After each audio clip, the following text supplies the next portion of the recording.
বাগেরহাটে প্রথমবারের মতন বাসমতি ধানের চাষ হয়েছে। বাগেরহাটের ফকিরহাট উপজেলার মাসকাটা গ্রামে এই বাম্পার ফলন ফলেছে এই বাসমতি ধানের। আমরা যতটুকু জানি যে একজন স্টুডেন্ট তার নিজের ইচ্ছায় এবং উদ্যোক্তা হিসেবে তিনি যে কাজটা করেছেন এই এলাকার আশেপাশে মানুষকে তাক লাগিয়ে দিয়েছেন যে বাসমতি ধানের যে আসলে কতটা সুগন্ধি এবং এটা কাছে না আসলে আসলে দেখা যাবে না। আমরা যদি একটু দেখাই দর্শক যে আসলে কীভাবে তারা চাষ করেছেন এবং এখানে যে ধানগুলা যেটা হয়েছে অনেকটা সরু ধান।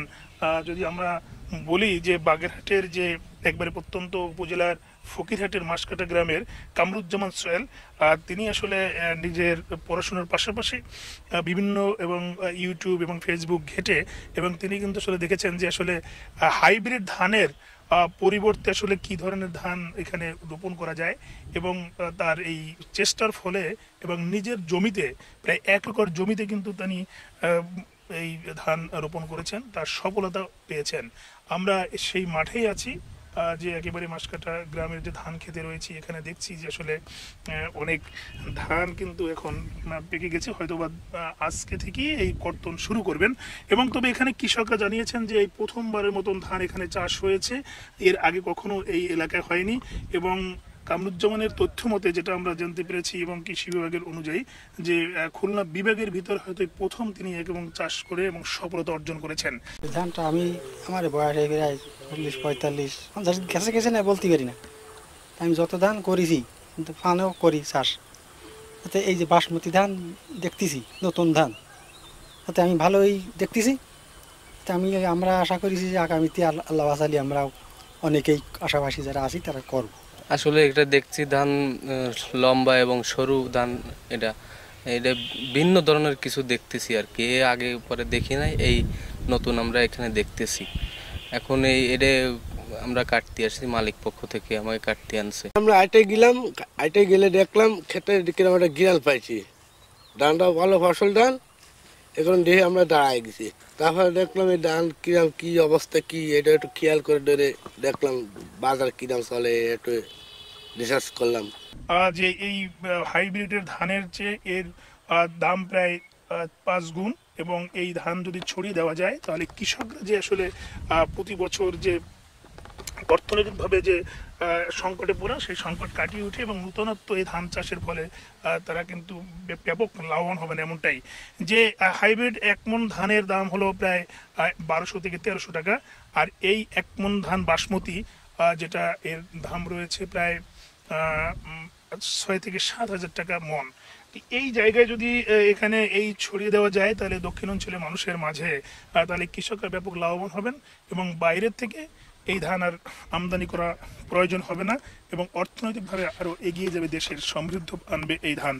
আমরা এখানে যদি আমরা কয়েকজন কৃষকদের কথা বলেছি, তারাও কিন্তু আমাদেরকে জানিয়েছেন যে আগামীতে তারাও কিন্তু আরও ব্যাপক জমিতে ধান চাষ শুরু করবেন।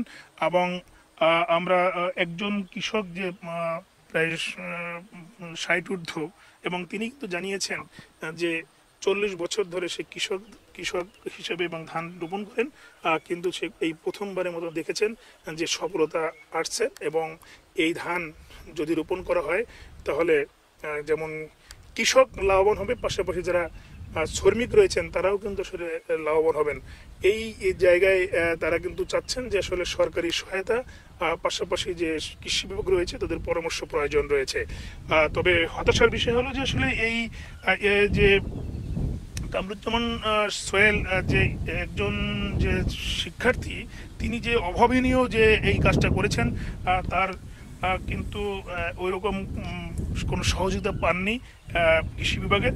যদি প্রথম থেকে পেতেন তাহলে হয়তো বা আরও একটু এই ধানের ফলন বেশি হতো এবং অনেকটাই তিনি সহযোগিতা পেলে আরও একটু এগিয়ে যেতেন, এমনটাই কিন্তু প্রত্যাশা করছেন। তবে বাগেরহাটের যে এই ধান চাষ বাসমতি 1121 যে উন্নত জাত এবং এটা পাকিস্তানি জাত, এই পাকিস্তানি জাত যে বাসমতি এবং এই ধান ছড়িয়ে দেওয়ার জন্য তারা কিন্তু একেবারে উন্মুখ হয়ে রয়েছেন এবং তারা কিন্তু তাদের মধ্যে হাসি ফুটেছে কৃষকের মুখে। এবং বিশেষ করে কামরুজ্জামান শিমুল, এবং তিনি কিন্তু তার যে উৎফুল্ল আমরা লক্ষ্য করেছি, তিনি কিন্তু এক্সাইটেড যে আসলে এই ধরনের যে উদ্যোগ নিয়েছেন, এই উদ্যোগ তিনি সফলতা পেয়েছেন। যদি আমি একটু বলি যে বাসমতি চালের যে 420 টাকা, 400 টাকার নিচে কোনো চাল আসলে এখানে ক্রয় করা সম্ভব নয় এবং বাইরের থেকে আমদানি করা হয়। যদি এই চাষ সফলতা যেভাবে পাওয়া গেছে, তাতে আগামীতে এই ধান আর রপ্তানি করা সম্ভব লাগবে না বলে এমনটাই কিন্তু আসলে জানিয়েছেন।